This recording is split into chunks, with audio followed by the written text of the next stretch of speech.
కాంగ్రెస్ ఏడాది పాలన సందర్భంగా ఏడాది పాలనందామా ఏడాది దినమందా అనేటువంటి చర్చని ప్రారంభించాల్సిందిగా గ్రామాల లోపల కార్యకర్తలందరూ కూడా సవినయంగా అప్పీల్ చేస్తా ఉన్నాం. తెలంగాణను ఇచ్చినటువంటి సోనియా గాంధీని ఒకప్పుడు బలిదేవత అని చెప్పి మాట్లాడినటువంటి రేవంత్ రెడ్డి గారు ఆ బలిదేవత పుట్టినరోజు మార్చిన తెలంగాణ తల్లి విగ్రహం పెట్టి దాంట్లో కూడా మళ్ళీ మన నెత్తి మీద షటగోపురం పెట్టేందుకు వాళ్ళ కాంగ్రెస్ పార్టీ గుర్తు హస్తం గుర్తుని ఆ విగ్రహం లోపల పెట్టుకుంటున్నారు తప్ప కొత్తగా ఏం మార్పు రాలేదు.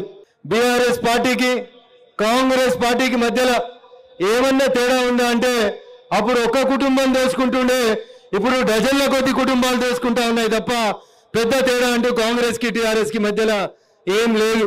రేవంత్ రెడ్డి గారికి ఇప్పటికైనా అర్థం కావాల్సింది ఆలోచించుకోవాల్సింది ఏంటంటే తన సొంత నియోజకవర్గంలో పారిశ్రామిక కారిడార్ను లేకపోతే ఇంకొక పేరిట ఆయన కంపెనీలు పెడతా అని భూసేకరణ చేస్తే గ్రామాల్లో ఉన్నటువంటి ప్రజలు తిరగబడి పోలీసులని కలెక్టర్లని భౌతిక దాడులకి దిగిన రోజే సొంత నియోజకవర్గంలోనే ప్రజలు తిరగబడి కలెక్టర్ ను కొట్టారు. కాబట్టి ఆయనకి ఏమన్నా ఉంటే ఇజ్జత్ మానం సిగ్గు లజ్జ ఇట్లాంటి ఏమైనా ఉంటే ఆ రోజు ఆయన శాసనసభ సభ్యత్వానికి రాజీనామా చేసి అంటూ ఉండాల్సింది. పిట్ట కొంచెం కూతగనం మనిషి చూస్తే ఈ టేబుల్ కంటే 2 ఇంచులు తక్కువ ఉంటాడు, మాట్లాడమంటే మాత్రం బాగా మాట్లాడతాడు. నీ 42 పేజీల మేనిఫెస్టో ఒక్కసారి నువ్వు చదివి చూడు.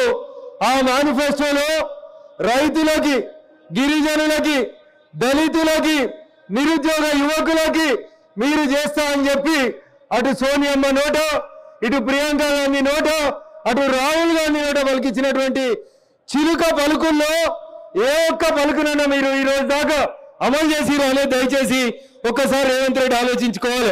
మాట్లాడితే బెదిరించడం, బుల్జో చేయడం, పోలీసు కేసులు పెట్టడం, ఒక నియంత పోయిందనుకుంటే ఇంకో నియంత రూపం లోపల వచ్చి కొత్త కొత్త బూతు పదాలని తెలంగాణ సమాజానికి పరిచయం చేస్తారు తప్ప వీళ్ళ దగ్గర కొత్త ఏం లేదు. కాంగ్రెస్ కి టీఆర్ఎస్ కి మధ్యలో ఏమన్నా తేడా ఉందనే ఒకసారి ఆలోచించాలి. మల్లన్న సాగర్ లో భూమి తీసుకుంటే ఆ రోజు టీఆర్ఎస్ పార్టీ గట్టే పోలీసులను బట్టి రైతుల మీద లాఠీచార్జ్ చేసి భూములను తీసుకుంది. పేరు మారింది, ఊరు మారింది. మల్లన్న సాగర్ పోయి లగచర్లకు వచ్చినాం. మల్లన్న సాగర్ లో టీఆర్ఎస్ పార్టీ ఆ రోజు తెలంగాణ పోలీసులతోటి ఏ తప్పులైతే చేపించిందో ఇలా లగచర్లలో కూడా కాంగ్రెస్ పార్టీ మళ్ళీ తెలంగాణ పోలీసులతోటి అదే తప్పులు చేపిస్తా ఉంది.